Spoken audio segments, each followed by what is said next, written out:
नमस्कार, आप देख रहे हैं न्यूज 18। मैं हूं आपके साथ मेनका चौधरी और आज न्यूज 18 के न्यूज रूम में मौजूद है बहुत ही खास मेहमान। हमारे साथ है एक ऐसे अभिनेता जो हीरो भी हैं, जो विलेन भी हैं, जो लेखक भी हैं, जो कवि भी हैं। शब्द कम पड़ जाएंगे अगर उनका परिचय मैं करवाने लगूं तो। मेरे साथ कोई और नहीं बल्कि आशुतोष राणा जी है। बहुत बहुत स्वागत है आपका सर। आपका बहुत बहुत धन्यवाद मेनका। न्यूज 18 के न्यूज रूम में। और आपकी एक फिल्म आ रही है लकीरें, उसी फिल्म से शुरुआत करते हैं बातचीत की। देखिए, लकीरें जो फिल्म है वो डोमेस्टिक वायलेंस और मैरिटल रेप के ऊपर है, वैवाहिक बलात्कार।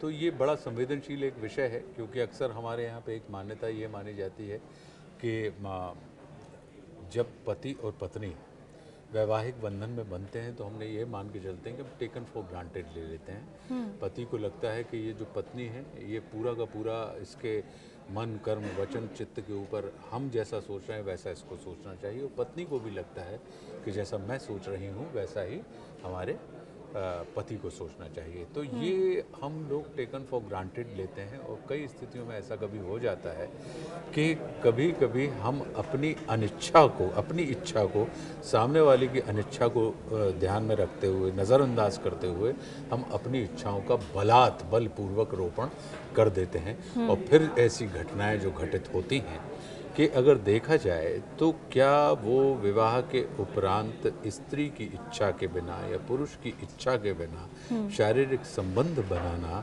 अपराध की श्रेणी में आता है? और अगर अपराध की श्रेणी में आता है तो फिर जिस किस्म के अपराधों के लिए हमारे यहाँ दंड के विधान हैं, तो फिर इस विषय पर चूँकि विवाह के उपरांत पति के ही द्वारा या पत्नी के द्वारा अगर इस किस्म का कोई कृत्य घटित होता है फिर उसे किस श्रेणी में रखा जाए, तो इस विषय को ध्यान में रखते हुए ये एक फिल्म है जिसके ऊपर हम लोग चर्चा कर रहे हैं।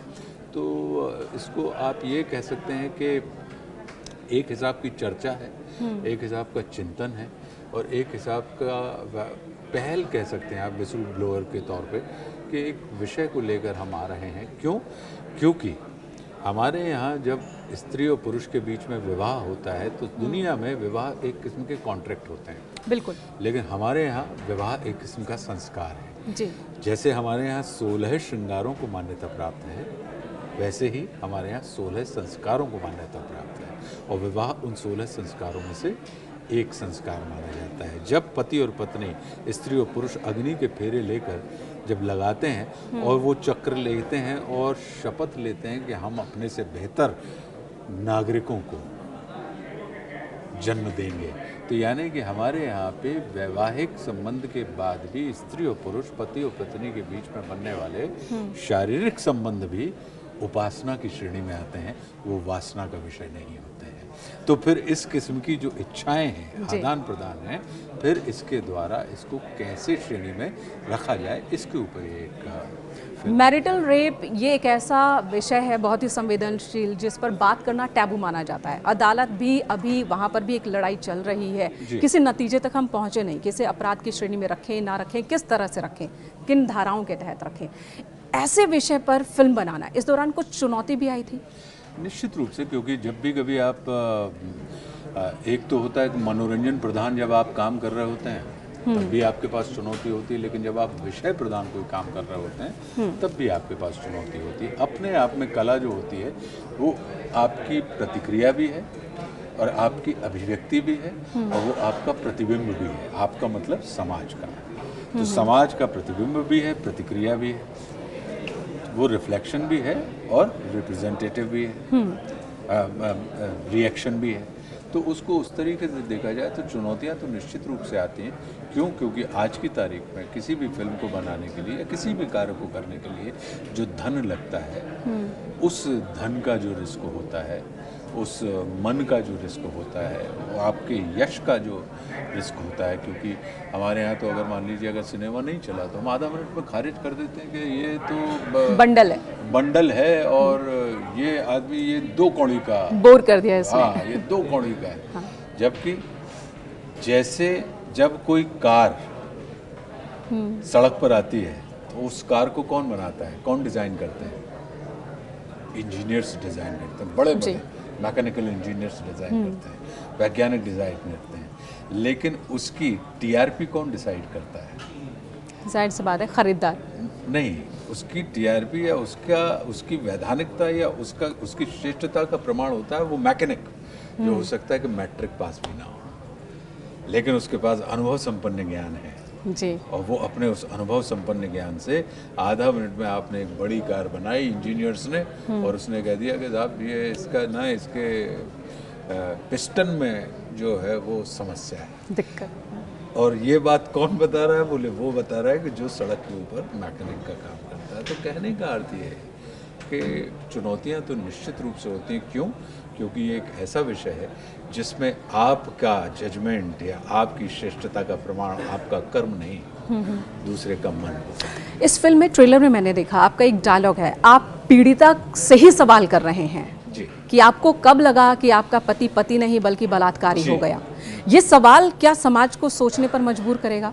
निश्चित रूप से, क्योंकि जब भी कोई चीज़ अदालत में जाती है तो अदालत में फिर दलीलें होती हैं, जिरह होती है, और फिर उसके विषय में साक्ष्यों की बात होती है, फिर घटनाओं की बात होती है, और फिर जब उन घटनाओं की बात करके ट्रायल है, मीडिया ट्रायल जैसे होता है ऐसे ही कोर्ट का भी ट्रायल है। तो जैसे मीडिया ट्रायल की लोगों को अंदर अनर्व कर देते हैं, वैसे कोर्ट के भी ट्रायल बड़े बड़े वकीलों के द्वारा वो सामने वाले विक्टिम को या सामने वाले कल्प्रिट को अनर्व करने के लिए होते हैं, लेकिन वो विषय सम्मत ही होते हैं जी। तो ये जो ट्रायल के बाद फिर एक किस्म की ट्रायल और ट्रोलिंग के बीच में भी बड़ा बारीक अंतर होता है कि कब ट्रायल चल रही है और वो ट्रायल के अंदर ट्रोल की इंटेंसिटी है या ट्रोल के अंदर ट्रायल की इंटेंसिटी है।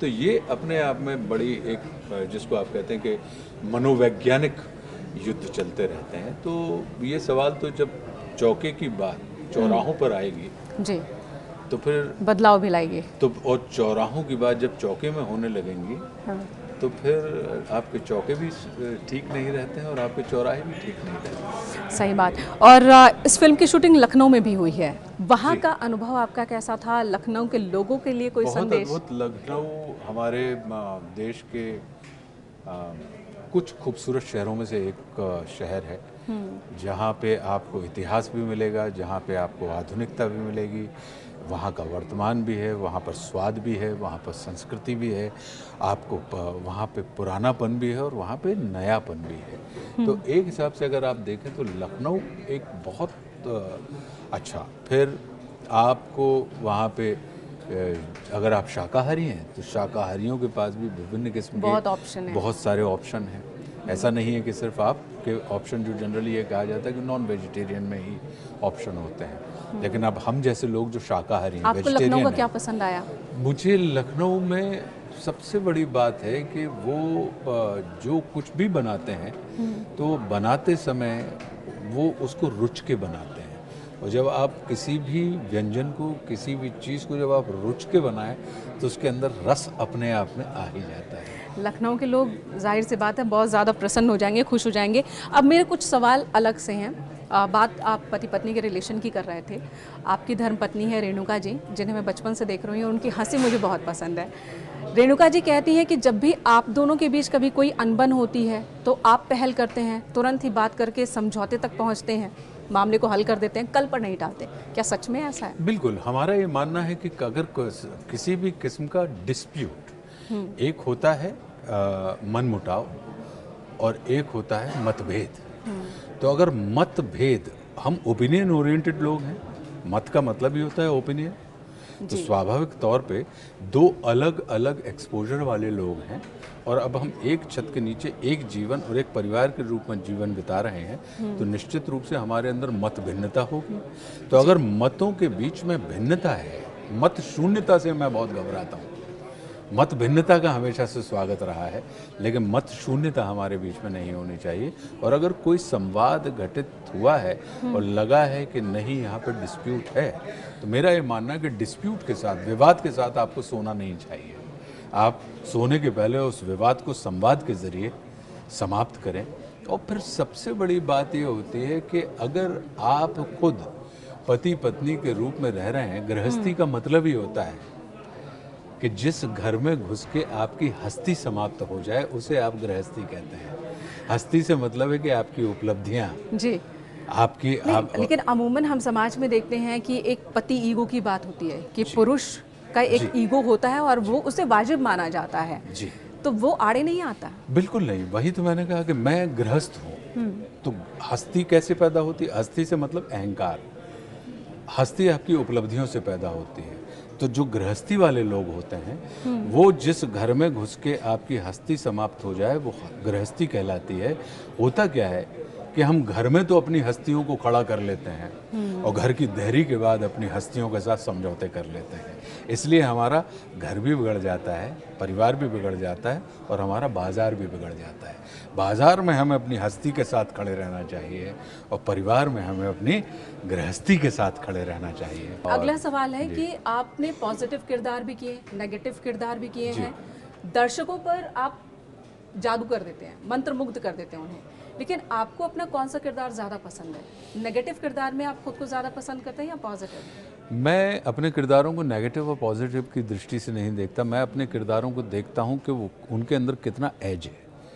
वो नट पे चलने वाले, जैसे जो हम लोग नट देखते हैं ना कि रस्सी पे बच्चे चलते हैं संतुलन बनाते हुए, तो अगर किसी किरदार के अंदर, कि जब दुनिया ब्लैक एंड वाइट नहीं है, दुनिया सतरंगी है, तो किरदारों के अंदर भी रंग बिरंगे कई किस्म के रंग होने चाहिए, शेड्स होने चाहिए। तो मेरा अपना भरोसा जो रहा है वो ट्रुथ ऑफ द मोमेंट में रहा है कि जिस भी किरदार को करें, उस जो पल उस समय स्क्रीन पर वो किरदार जी रहा है, उस पल को पूरी सच्चाई ईमानदारी के साथ जी दीजिए जो आपके अंदर है। कला का मतलब ही यही होता है कि आप बीते हुए कल को, कल बड़ा चमत्कारी शब्द है, वो अतीत के लिए भी इस्तेमाल होता है, भविष्य के लिए भी इस्तेमाल होता है। तो जो बीते हुए कल को और आने वाले कल को आज उपस्थित कर दे, इस विधा को आप कला कहते हैं। आप कहते हैं कि मैं जब भी कोई किरदार करता हूं तो मैं आशुतोष राणा को समाप्त कर देता हूं। क्या इसका यही मतलब है? इसका यही मतलब है। मेरा ये मानना रहता है कि आप किसी किरदार को तो जानते नहीं हैं, आप कितना रिसर्च करेंगे उसके बारे में, ठीक है, तो लेकिन आपके पास एक सुविधा ये है कि आप स्वयं को जान सकते हैं। तो मेरे लिए अभिनय की जो यात्रा है वो अंदर से बाहर की यात्रा नहीं है, बाहर से अंदर की यात्रा है। इसको अंतर यात्रा के तौर पे देखता जाता हूँ। और मेरा ये मानना है कि हर आदमी में होते हैं 10-20 आदमी, जिसको भी देखिए, कई बार देखिए। और परमात्मा श्री कृष्ण, लीला पुरुषोत्तम भगवान श्री कृष्ण ने गीता में बहुत अद्भुत बात कही और मुझे लगता है वो हर आदमी के लिए है। लेकिन अभिनेताओं को तो निश्चित रूप से इस बात को मूल मंत्र बना लेना चाहिए कि वो कहते हैं कि जो कुछ भी, वो अर्जुन को समझा रहे हैं जी। और अर्जुन से कहते हैं कि जो कुछ भी अर्जुन तुम बाहर देख रहे हो ना, सब मुझसे ही निकलता है और मुझ में ही समा जाता है। ये वाली जो बात है, तो जितने भी रंग हमारे आपके जीवन में हैं, वो सब जो कुछ भी हम और आप बाहर देख रहे हैं, ये सारे के सारे रंग बीज रूप में हम सब के अंदर मौजूद होते हैं। जब इन्हें वृक्ष बनाना हो तो उस बीज की फितरत के मुताबिक आप उसके अंदर भाव के खाद पानी को डालिए, तो आप देखेंगे वो वृक्ष बन के निकल आएगा। तो आशुतोष ना दिखे किरदारों में, ये मेरी कोशिश रहती है। और जब आशुतोष नहीं दिखेगा तो फिर जो दिखेगा वो किरदार दिखेगा। आप फिल्मों के अलावा, OTT के अलावा बाहर भी आपकी जो मौजूदगी होती है, आप कहीं पर भी दिखते हैं, किसी भी मुद्दे पर अपनी राय रखते हैं, अपनी मौजूदगी दर्ज कराते हैं। आप इतनी गहराई हर विषय पर, आप साहित्यिक हैं, आप धार्मिक हैं, आध्यात्मिक हैं, क्या हैं? हम संसार में जन्म ही लेते हैं इसी अपने स्वयं से परिचय प्राप्त करने के लिए जी। और हमारा स्वयं से परिचय प्राप्त करने के लिए ही हमारा जन्म होता है। तो अभी तो ये परिचय की यात्रा जारी है और ये विभिन्न रंग गुरुदेव भगवान की कृपा से वो देते रहे कि अगर चाहे उसको आप आध्यात्मिक दृष्टि कहें, चाहे उसको आप धार्मिक वृत्ति कहें, चाहे उसको आप कलात्मक निवृत्ति कहें, या उसको करने की जो हमारी प्रेरणा है वो कहें, या आप एक नागरिक के तौर पर, एक व्यक्ति के तौर पर। तो मैं संसार को इस दृष्टिकोण से नहीं देखता हूँ कि ये अच्छा है और ये बुरा है। मैं संसार को इस दृष्टिकोण से देखता हूँ कि ये ऐसा है। आपने खुद को बहुत पहले ही जान लिया था, क्योंकि एक वाकया है कि NSD में अपने एक साथी को आपने कहा था कि आपको जो बेस्ट एक्टर का अवार्ड मिलेगा वो नेगेटिव किरदार के लिए मिलेगा। 4 साल बाद मिला भी दुश्मन के लिए। तो क्या आपने खुद को बहुत पहले ही जान लिया था? नहीं, मैं ये कहूँगा कि मैं हूँ गुरुवादी आदमी जी। और मेरे परम पूज्य गुरुदेव पंडित श्री देव प्रभाकर जी शास्त्री, जो अब ब्रह्मलीन हो गए 2020 में, गृहस्थ संत थे। तो चूँकि मेरा ये मानना था कि जब गुरु का कोई प्रिय शिष्य होता है या गुरु को हर शिष्य प्रिय होता है, तो फिर शिष्य के मुंह से निकली बात कहीं ना कहीं गुरु उस योग क्षेम से पूरा कर देते हैं। तो मुझे अपने गुरुदेव पे इस बात का भरोसा था और उनके प्रेम पर, उनके सामर्थ्य पर। तो जब मैं पढ़ रहा था तो मैंने विद्यालय में ही बोल दिया था कि मुझे आज से इतने वर्ष बाद best actor in negative role का फिल्म फेयर अवार्ड मिलने वाला और हम लोग साथ में चलेंगे जी। तो अब ये गुरु का दायित्व होता है कि वो अपने प्रिय शिष्य के मुंह से निकली हुई उस बात को या उसकी उस इच्छा को जो है वो पूरा कर दे। और मैं ऐसे संकटों में उनको डालता नहीं था बार बार, और ये हुआ। और फिर मैं उसी मित्र के साथ अपना उस फिल्म फेयर अवार्ड रिसीव करने के लिए गया। आखिरी सवाल है मेरा, 22 जनवरी 2024 वो तारीख जब रामलला विराजमान हो जाएंगे नव्य और भव्य मंदिर में, उस दिन को लेकर आपके अंदर से 2-3 लाइनें, क्योंकि आपने राम को कई बार स्तुति की है। जी देखिए, परमात्मा श्री राम जो हैं वो इतने अद्भुत हैं और राम राज्य मैंने लिखी भी है और अगर वक्त मिले तो आप वो उस उपन्यास को पढ़िएगा। उसे 2 प्रदेशों से अखिल भारतीय साहित्य अकादमी पुरस्कार प्राप्त हुआ है। तो वो इतने अद्भुत हैं कि उनका चित्त, चरित्र और चिंतन ये सिर्फ पूजनीय ही नहीं है, ये धारणीय भी है।